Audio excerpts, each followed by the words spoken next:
Welcome to Book Talk. In this video, I am discussing The Sun is Also a Star by Nicola Yoon. This is the kind of book you'll enjoy if you are into the secret and the law of attraction and destiny and the universe conspiring to give you what you want, that kind of stuff. This video contains spoilers because I'll be going into the details of the characters, the writing style, the romance, and sharing my thoughts on them. I think critical reading makes us better writers and better thinkers, and I really hope you find some value in this video. Let's start.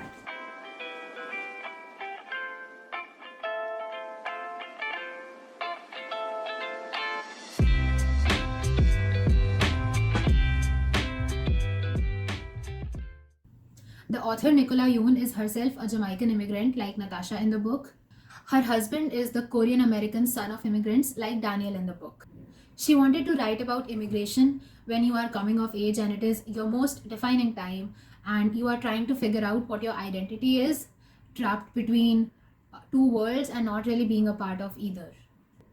The cover of this book is string art. I think that represents the theme of this book, about how we all are connected and entangled together and come together to form the bigger picture. There are so many threads and they tie together beautifully. All the people Daniel and Natasha encounter during the day are pushing them together or pulling them apart, even the strangers. And I made these earrings myself to match the string art. I could not really connect the title with the story though. There's a part where Natasha says that poets are obsessed with stars. Shooting stars, falling stars, dying stars, but the sun is also a star and there should be more poems written about it. I don't see why this phrase is the title of this novel, but if you have any theories, I would love to hear about it in the comments. Let's talk about some of the themes in this book. This book is thought-provoking and deals with a lot of serious topics like immigration, deportation, race, first love, parent-child relationships, coincidence, fate. There's just so much here. There's the representation of Jamaican and South Korean cultures, and it's authentic because of the author's own ethnicity. The combination of these two cultures creates an interesting dynamic. We have these Korean immigrants who came from poverty and want their children to do well and not have to struggle. We have Charlie, who is not comfortable with being a Korean and wants to blend in with the Americans as much as possible. Attention is brought to the little issues that we don't usually think about. How would a Korean immigrant living in America name her child? We have Natasha, who has lived in America her whole life. She has been picked up due to a mistake by her father. It is not her fault that she illegally immigrated in the first place, and yet here she is being forced to uproot her whole life for another's mistake. There is a discussion here about the social stigma against bad hair, that is black hair, and how that is perpetrated by black hair care places like the one owned by Daniel's parents. There's discussion about what it means to be American and who gets to stay here. There's a line from the book: if people who were actually born here had to prove that they were worthy enough to live in America, this would be a much less populated country. There's discussion of the contrast between emotions and science, and whether you can quantify fate or put a box around love. Are there times when the head should win out over the heart, or should the heart always rule? Can you know that you want to spend your life with someone the day you meet them? Can you truly be understood, be seen and heard so fully by someone you barely know? And the discussion between destiny and creating your own future. I wrote 4 lines about it. Torn between if it's meant to be, it will be, and run after what you want. I've often wondered, do miracles happen to us or do we create our own? I think it's a little bit of both. We can create our own life and our own destiny. Out of all the possibilities in front of us, we can choose which path we want to take every step of the way, and we can work hard in this direction that we choose. But at the same time, there are many things which are out of our control. Sometimes we happen to be at the right place at the right time for something important to occur. Sometimes we happen to meet a person who can really help us along our journey. These things are not really in our hands. The odds working in our favor is the universe playing its part. There's always this factor of luck and chance no matter what we do. And there are so many things that have to happen right for something to happen. I think if something is destined for us, then it does somehow find its way into our life. If it's not for us, then no matter how hard we try, we are not going to get it. There's this saying, God helps those who help themselves. I think that's like the middle ground. We do our part, we move in the direction we want, and along the way, if things keep going right, that is our destiny doing its part. This is the first book I've read that dealt with this topic, and that's why I enjoyed it. And needless to say, I am more like Daniel. The first thing that jumps out at you when you read just the initial 10 pages is the writing style. It's very unique, and I don't think I've seen it before. Sure, I've seen altering points of view, but this book takes place in three perspectives: Daniel and Natasha, both in first person narratives, and then the universe in third person narrative, which shows you the perspective of characters you meet in passing glances, but whose lives intricately align with the main characters. The chapters from the universe's point of view are short and are about all kinds of things. They are like the chocolate chips in a chocolate chip cookie. There's a whole chapter about the naming of Daniel, and a chapter about black hair, and a chapter about the word Irie. And in some way, all of these vignettes are connected to the story.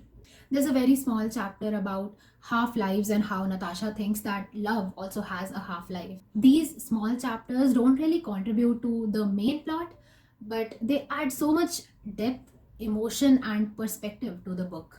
We have the story of the security guard on the roof who is reminded of his wife because of Natasha and who plans to give up smoking.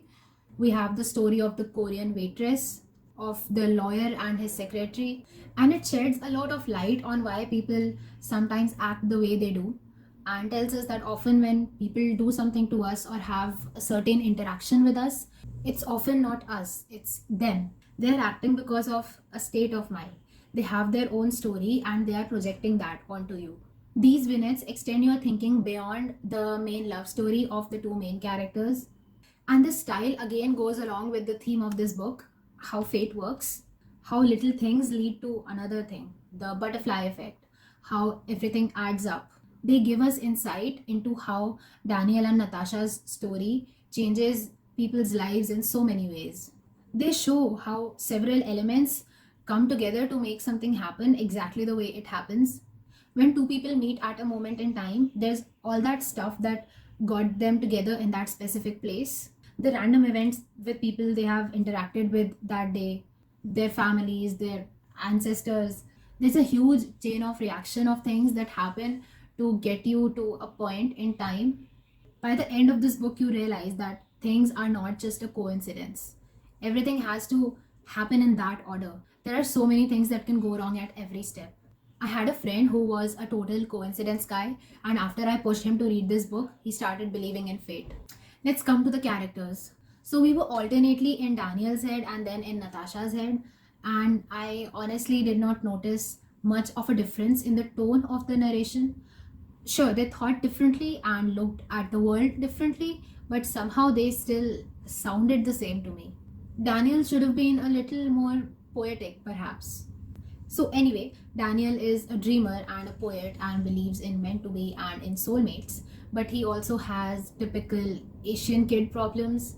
He has more or less resigned himself to what his parents want from him, which is becoming a doctor. His parents are putting more pressure on him after Charlie's academic fall from grace. Going to Yale has been drilled into him, and that's what comes to his mind when he thinks about his future, but it's more like something he should be doing instead of something he wants to do. He's actually not sure about what he wants to do, and he doesn't feel like he needs to decide his future at 17. Natasha has her future planned out: college and career as a data scientist. She doesn't believe in love because she's a realist, which is what every cynic says. And there were moments when reading about her crushing every dream of Daniel's managed to drain my energy. She believes in science, in numbers, in rational thought, and really the only way she lets go is by listening to music. But all of her best laid plans are being torn to shreds because her family is being deported back to Jamaica in 12 hours. She hasn't lived there since she was 8, and she can't imagine her future being erased for something that wasn't even her fault. She's practical, one of those people who like to actually do something and make things happen. She has tried to do everything she can to fix her family's situation, but time is running out and she's desperate to stay with her friends and her home for the past 10 years. Daniel and Natasha are foil characters to each other. A foil is a character who contrasts with another character, typically with the protagonist, in order to better highlight or differentiate certain qualities of the protagonist. This literary term is named after an old jewelry trick of setting a gem on a foil base to enhance its shine. Drama and conflict can be created in a story by playing characters of one another. This can be done through foil characters or antagonists, and these two are not the same. An antagonist is a character who is in direct opposition to the protagonist. Their actions deliberately hinder the protagonist from achieving his or her goals. The focus is more on building conflict and moving the plot forward rather than on illustrating differences in personalities. A foil exists simply to shine the spotlight on certain traits of another character without necessarily creating opposition or conflict. The foil can even be a friend of the character they are supposed to draw attention to, like Dr. Watson is a foil to Sherlock Holmes. In Romeo and Juliet, Romeo might just seem like a boy in love without Mercutio as a foil. Mercutio's more casual approach to matters of the heart helps illuminate the depth of Romeo's obsession. In Little Women, Beth is a foil to her sister Amy's character. Beth is kind, shy, and selfless, whereas Amy is portrayed as self centered and rather thoughtless. The disparity between their character traits sheds light on who they both are, but doesn't necessarily result in opposition between the two. Another use for foil characters is that they may make an opposite choice as that of the protagonist, which is a way for the author to explore what would have happened if the protagonist had gone down a different path, illuminating an alternate what if plotline. One character could be guided by a moral compass, and another could be guided by a what's in it for me attitude, which will cause both the characters to approach every situation in a different way. So, yes, Daniel and Natasha are foils. They are opposites, but they complement each other very well. They have this sort of balance, and when they clash, it feels natural. I love their dialogues. Their conversations make up quite a lot of this book, and I love that because some of them are so thought provoking. Her scientific nature brings out more of his poetic side. His dreaminess brings out more of her practical side. It's like they're in a debate and they're both defending their sides. And when one person says something, the other person brings out more points to counter them. You know how sometimes you yourself don't know what's going on in your mind till someone comes along and starts a conversation and leads you to new places, and you find yourself responding by saying things you never knew were there in your brain? I kind of got that feeling here, as if both the characters had discovered something new about themselves towards the end of this book. And of course, they had been influenced by the other's point of view too. I loved how, as they moved away, they carried parts of each other in themselves. Daniel got the courage to make his own choices. Natasha learned passion from him. There were a lot of reviews saying that the romance was insta love, it was unrealistic, and was love at first sight.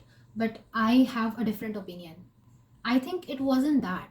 I think whatever Daniel saw was a possibility of love. He saw a glimpse of what could be.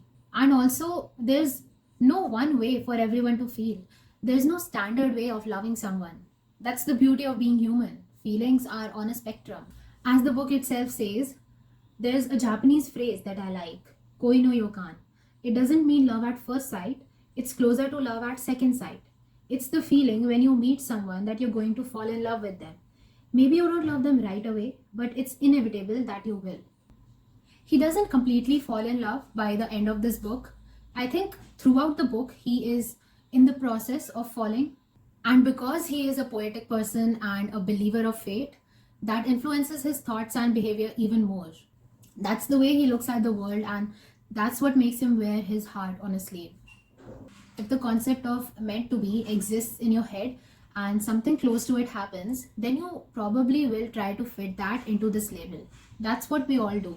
We all have a different set of beliefs, our worldview, and that strongly influences how we perceive and respond to information, including decisions about actions to take. We don't see things as they are, we see them as we are.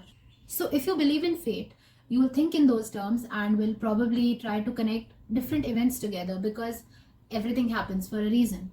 But if you don't believe in that, then you will label the same experience as coincidence. So, I guess that explains Daniel's earnest behavior. Also, their romance did not seem artificial to me, not even once, and it did not even feel like it happened over one day. There is something about the way this novel is written that allows their relationship to develop deeply in such a short period of time without being ridiculous. By the end of this book, I felt like I really knew who these characters were. I loved how Daniel showed her a new way of looking at things, and I loved how Natasha had never really wanted her ex Rob to know her and never thought about bringing him to her parents, but she wanted Daniel to know her. There were so many right emotions in this relationship. And maybe love doesn't always have to mean falling in love and all that. Love does not have just one definition.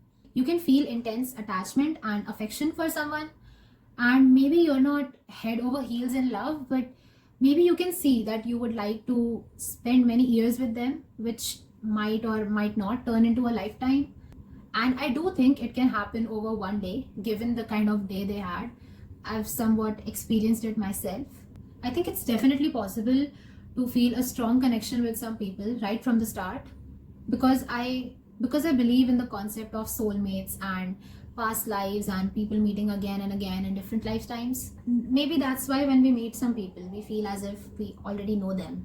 And if you're interested in this topic, then you should pick up Many Lives, Many Masters by Dr. Brian Weiss. There was no fetishization in this book, thankfully.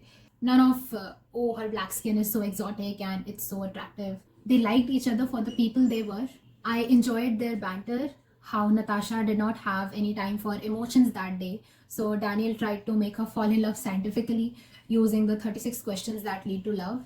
I thought the romance was quite heartwarming, and there were lots of quotes that I underlined in this book because they spoke to me in some way. Their dialogue was cute without being cheesy, realistic, and thought provoking without being pretentious. I wished that they could stay together, but instead we got one of those endings that leaves at a point for growth, for development, and hope. It brought the story together in a way that stayed true to the unique nature of this book. I was reminded of this word in the Bodo language of India, Ansra. I'm not sure if I'm pronouncing it right, but it means to love for the last time, that bittersweet feeling of knowing that a love won't last. Thank you for watching. I hope this was of some value to you. And if you want more, you can check out the rest of the book talk videos. There's a whole playlist on my channel, and I will see you guys in the next video. Bye bye.